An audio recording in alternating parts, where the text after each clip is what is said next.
So this is one of my most anticipated movies for the rest of the year. So here we have it, my review of Last Night in Soho.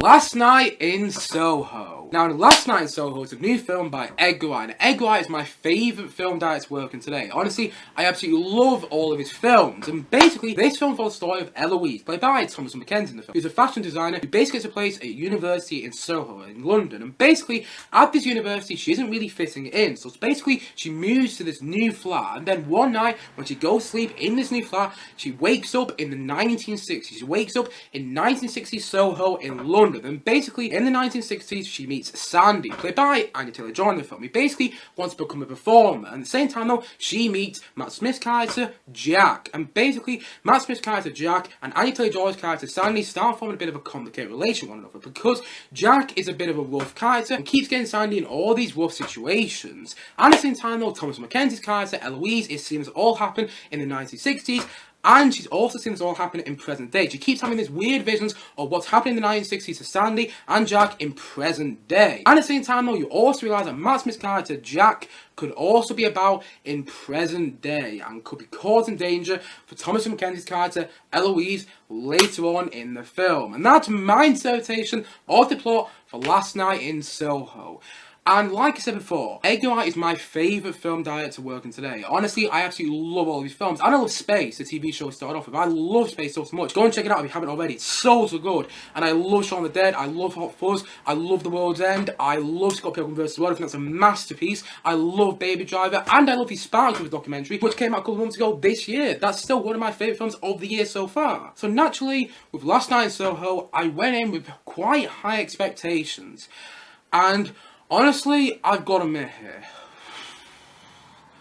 I absolutely love this film. Now it's my favourite film of 2021. Honestly, I love it. I think it's absolutely fantastic. I think it's absolutely amazing. I just think it's so brilliant. I really love it. And the thing is though, yes, it's messy, and yes, it's got some plot holes in there, and yes, it doesn't always get to the grandness of some of Edgar Wright's previous films. Like, I don't still think this is Edgar Wright's best film yet, but saying all that though, I don't care about the problems of this film, because I just enjoy myself so much watching it, and I just absolutely love it. I really do. And by the way, I should say here, sorry about my voice, by the way. My voice is going a bit, so maybe I sound a bit quiet in the view today, but I'm just saying, yes, my voice is going a bit. Apologies about that, but I love this film so much. I really do. I just think it's absolutely fantastic. I mean, oh my god, it's so brilliant. It's so fun to watch as well. At the moments where you see in the 1960s, it's just incredible. The music that's played, you have a bit of, Cilla Black in there, and Masters You So Well, and you got a bit of Dusty Springfield in there, you got a bit of, The Who in there, and just on and on, and a bit of Kinks in that one stage. And it's just, this so good, and the soundtrack's so good, and the 1960s aesthetic is just brilliant. Honestly, the first moment you're transported into the 1960s, it's so good. You just have, Cilla Black, You're My World and everything, just playing on the background. I mean, you just transport into the 1960s in London, and it's just incredible. It's incredible in my opinion. And honestly, there was this funny thing watching this film, because Edgar is my favourite film director working today. I love all of his films, and the thing is though, like, I was sitting at the start of the film, shaking a bit, getting a bit worried, like, oh my god, am I going to love this film? I've heard some people who don't like it that much, and by the way, I don't understand those people who don't like this film. I just don't understand it. I don't know what film you watched if you didn't like this film, by the way, because I actually love it. But anyway, yes, at the start of the film, I was sitting there in the cinema a bit worried, like, am I going to like this film? Am I going to like this film as much as I want to? And then about half an hour in, I just kind of sat there and went, oh no, I'm going to love this film. I absolutely love it. It's working. It didn't stop working for the next 2 hours and a bit. Honestly, I just enjoyed it so much. And the thing is though, there's a thing with most Edgar Wright films, well, with the exception of Baby Driver, actually, I don't think Baby Driver does it, but with the exception of Baby Driver, I think most Edgar Wright films have quite like a slow beginning, which, sets you into the scene and everything like that, and then about half an hour in, it goes full on crazy. It happens with The World's End, happens with Shaun the Dead, happens with Hot Fuzz, it just goes full on crazy. And that's what happened with this film. Honestly, about half an hour in, you're introduced to the 1960s, and I was just eating up every single moment. There's a dance scene between Anya Taylor-Joy's character, Sandy, and Matt Smith's character, Jack, and it's just so much fun to watch. Honestly, I love this film so much. I love the soundtrack as well. No, the thing is with Edgar Wright's soundtracks, he never ever misses a beat on his soundtracks. No pun intended there. He never ever misses a beat on his soundtracks, and he does it again here. Honestly, the soundtrack is so good in the film. And the thing is though, the soundtrack has songs I don't like on it, but I love the way they use in the film, and that tells you that soundtrack is good. Honestly, I love the soundtrack so much, and I've actually been listening to the songs off the soundtrack on Spotify this morning. I'm just so happy. I love the soundtrack so much. And at the same time, Stephen Price's score is fantastic. It reminds me of the score for the latest 8 films. Honestly, I love the score so much. It's fantastic. And the thing is though, this is a horror movie. It's a psychological horror movie. And honestly, the horror works. Like, the funny thing is with this film, I actually think it's scary in the places it doesn't perhaps mean to be scary. Like, if you watch the film, you probably know what I mean. There's like one scene in particular where there's a bunch of men going up to Anya Taylor-Joy's character. I won't give away what's happening in that scene, but there's one scene in particular where there's a bunch of men going up to Anya Taylor-Joy's character, Sandy, and it's just quite a horrifying scene in general. It's just quite an unnerving scene. And the thing is though, I mean, I don't know, but I'm guessing that's not one of the scenes Edgar Wright was intentionally wanting to be scary in the film, but actually, that turned out to be one of the scariest scenes for me. Honestly, I was just watching going, oh my god, this is, you know, horrible to watch. But actually, it was fantastic to watch. That's not a criticism, by the way. Some of the sequences which weren't meant to be scary turn out scary. That's not a criticism. If anything, it's a praise. See, I just love the fact that this film is actually scary, and it pulls it off in its third act. I've seen some people criticize the third act of the film. Again, I don't understand what film you watch if you didn't like the third act. I love the third act. Like, one of my issues with the remake of Candyman, which I reviewed a couple of months ago on this channel now, one of my issues with that film is how this fantastic build up,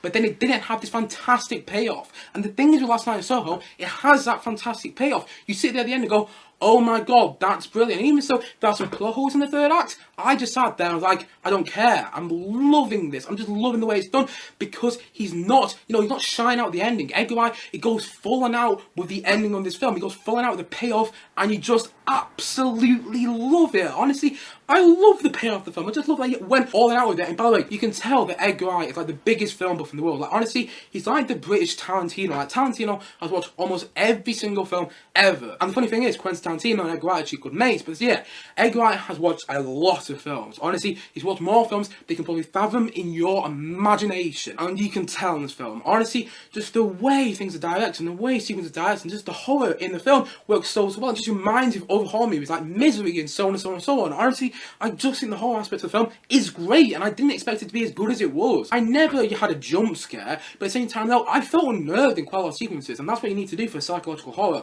Honestly, a film like Silence of the Lambs, that's psychological horror, and you're meant to feel unnerved in so many sequences in Silence of the Lambs, and that's what happened here. At the same time though, the performances are all fantastic. Thomasin McKenzie as Eloise is brilliant. I enjoyed watching her so much in the film. You know, Anya Taylor-Joy is great as Sandy. She just brings so much energy into that role, and she's absolutely fantastic. I love the dancing sequence in the film, and by the way, she can sing so well. There's a sequence in particular in the film where she sings Downton, and she's brilliant in that sequence. And at the same time though, Matt Smith, you've seen him in the way you want him to in the film. He's absolutely fantastic. So is Terrence Stamp. Terrence Stamp is so good in the film. I enjoyed watching every single last second of him. And at the same time though, Diana Rigg in her final performance is so good in the film. Diana Rigg is incredible. Honestly, Diana Rigg is still my favourite Bond girl today. I love her in On Righteous Secret Service. She's still my favourite Bond girl today.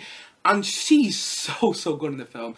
And I was sitting there watching Diana Rigg, and not to give too much away here, but I was sitting there watching Diana Rigg in certain sequences, and I was literally gobsmacked. I literally had my jaw on the floor. She was that good in this film. Honestly, this is Diana Rigg's, you know, swan song performance, and she's brilliant in this film. She's absolutely brilliant. I just love the way this film is shot. I love the feel of the film. I love that it's so enjoyable. I love that it goes absolutely crazy after a while. I love that whole 1960s stuff. It just goes crazy and mental. I just enjoy it so much. Honestly, I think it's fantastic. And the thing is as well, this film has comedy which made me laugh more than some of the other recent comedies I've seen. That's not even a joke. This film has comedy which works in there as well. And it's great. It really is. It's better than great. It's brilliant. It's amazing in my opinion. It's my favourite film of the year so far. I love it that much. I'll probably make another video on it because I love it that much. Honestly, I just think it's incredible. And you know, there are some people out there who don't like this film, and that's fair enough. But the thing is though, I don't understand you if you don't like this film, because I love it. I've loved every single Edgar Wright film so far up to this one. I've loved Shaun of the Dead, I love Hot Fuzz, I love The World's End, I love, you know, Scott Pilgrim, I love Baby Driver, I love the Space TV show starting off with, and I love the Synopsis documentary. And the funny thing is, the Synopsis documentary, another Edgar Wright film, is one of my favourite films of the year so far, and now this is my favourite film of the year so far. Honestly, I've got 2 Edgar Wright films in my favourite films of the year so far, and they're just I love him. I just love him as a director. He's so fantastic, and I think this film was so much fun. And even so, it's not my favourite Edgar Wright film, but to be fair, that's a tough list to beat. You know, Hot Fuzz is still my favourite Edgar Wright film because it's got this big personal attachment to it. But even so, it's not as good as Hot Fuzz in my opinion, or in my opinion, as good as Scott Pilgrim or Baby Driver. Even so, it's not as good as some of the other Edgar Wright films I've seen in the past.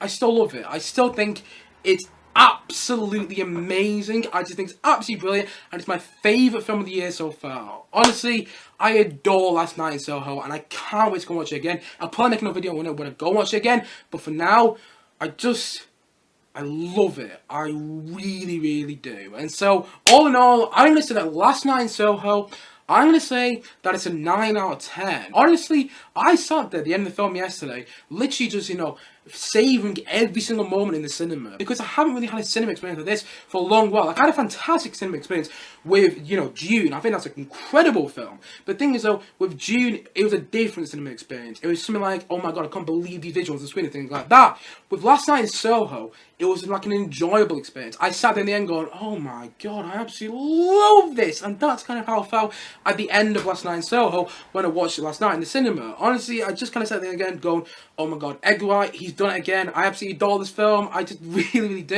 And at the same time, though, it also proves that Edgar Wright is maturing with his direction. You know, early on in his career, with films like Shaun the Dead, the Cornetto trilogy as a whole, actually, you know, Shaun the Dead, World's End, and Hot Fuzz, and things like that. He was doing those sorts of films, which are really enjoyable, in my opinion. I love all three of those films.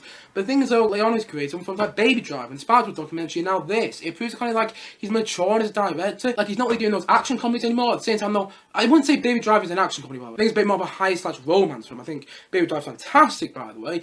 But yeah, it proves he's maturing more as a director. He's focusing more on darker themes, and Last Night in Soho is an exemplification of that in the best way possible. Honestly, I love it.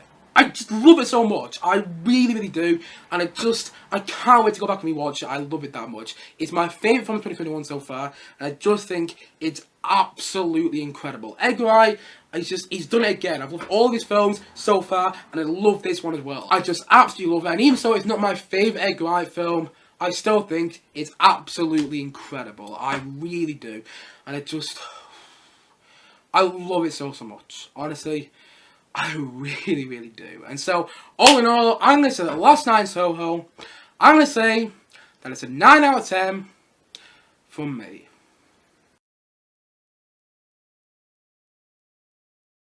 Anyway guys, what do you think of Last Night in Soho? Please do comment down below and know your thoughts in the comment section below. Anyway guys, I should say by the way, apologies about the lighting in this video. I'm recording this when it's quite dark outside, so apologies about the lighting in this video. But nevertheless, I've done the review now and I hope you enjoyed it. So thank you as always for watching, and if you haven't yet, please do click down below and subscribe on the video, and look forward to many more, both film and TVs, come very soon on this channel. See you guys again soon, but bye for now. Bye!